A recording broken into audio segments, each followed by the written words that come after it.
The Matrix is everywhere. It is all around us. Even now, in this very room. You can see it when you look out your window or when you turn on your television. You can feel it when you go to work, when you go to church, when you pay your taxes. It is the world that has been pulled over your eyes to blind you from the truth. What truth? That you are a slave, Neo. Like everyone else, you were born into bondage, born into a prison that you cannot smell or taste or touch. A prison for your mind. Welcome to the real world. I know you're out there. I can feel you now. I know that you're afraid. You're afraid of us.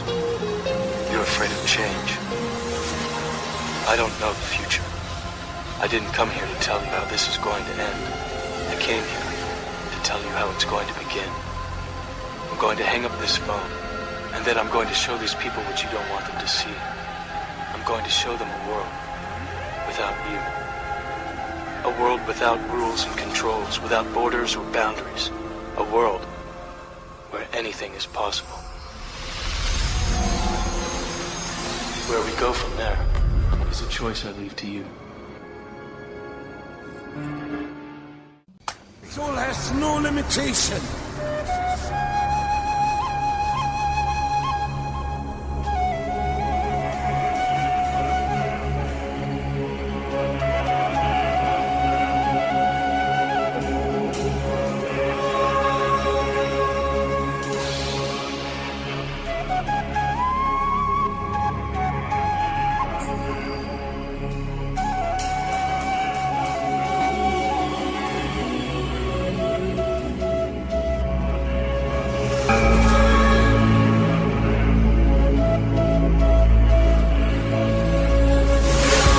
From this wider perspective, so much of what we do to each other must have the rest of creation shaking their heads in disbelief. The fact is that someone born in the United States is not more special than someone born in Mexico. Someone born in London is not more special than someone born in Liverpool. Someone who is white is not more special than someone who is black. They're just vehicles for the consciousness to experience. If you go down to the seashore and you pick up a droplet of water in your hand, how can anyone say that that droplet is any more or less special than all the other billions and trillions of droplets you see in the ocean before you? It's the perfect environmental and human assassin. It insists every year that we take more from the earth even quicker, turn it into even more things, sell even more things, consume even more things, throw away even more things, to worship the real God of the modern world, economic growth. How can you buy or sell the sky? We do not own the freshness of the air or the sparkle on the water. How then can you buy them from us? Every part of the earth is sacred to my people, holy in their memory and experience. We know the white man does not understand our ways. He's a stranger who comes in the night and takes from the land whatever he needs.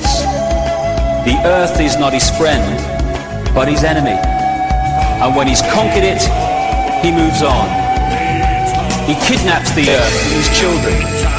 His appetite will devour the earth and leave behind a desert. If the beasts were gone, we would die from a great loneliness of the spirit. For whatever befalls the earth, befalls the children of the earth.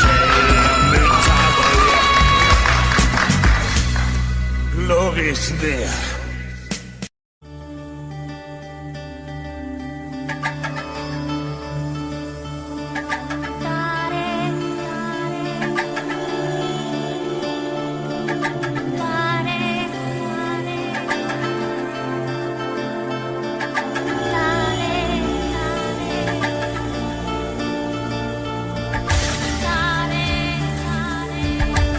When I was in that ayahuasca state, the opening line of this female voice was, "The only thing you really need to know is infinite love is the only truth. Everything else is illusion." I looked down at my arm and I realized that I could no longer define the boundaries of my body. Because the left brain's shutting down, it's not decoding reality in the way it normally does, and so other levels of reality are able to be perceived because the decoding process is not affecting them.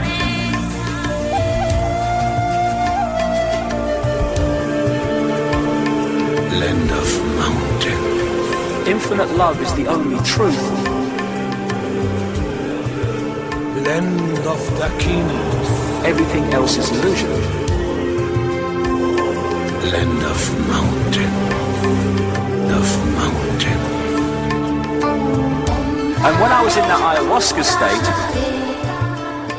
I looked down at my arm and I realized that I could no longer define the boundaries of my body. I can't define where I begin and where I end. Because the atoms and the molecules of my arm blended with the atoms and molecules of the wall.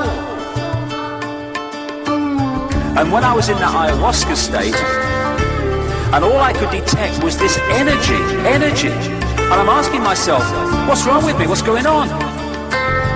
And in that moment, my brain chatter, my left hemisphere brain chatter went totally silent. Just like someone took a remote control and pushed the mute button.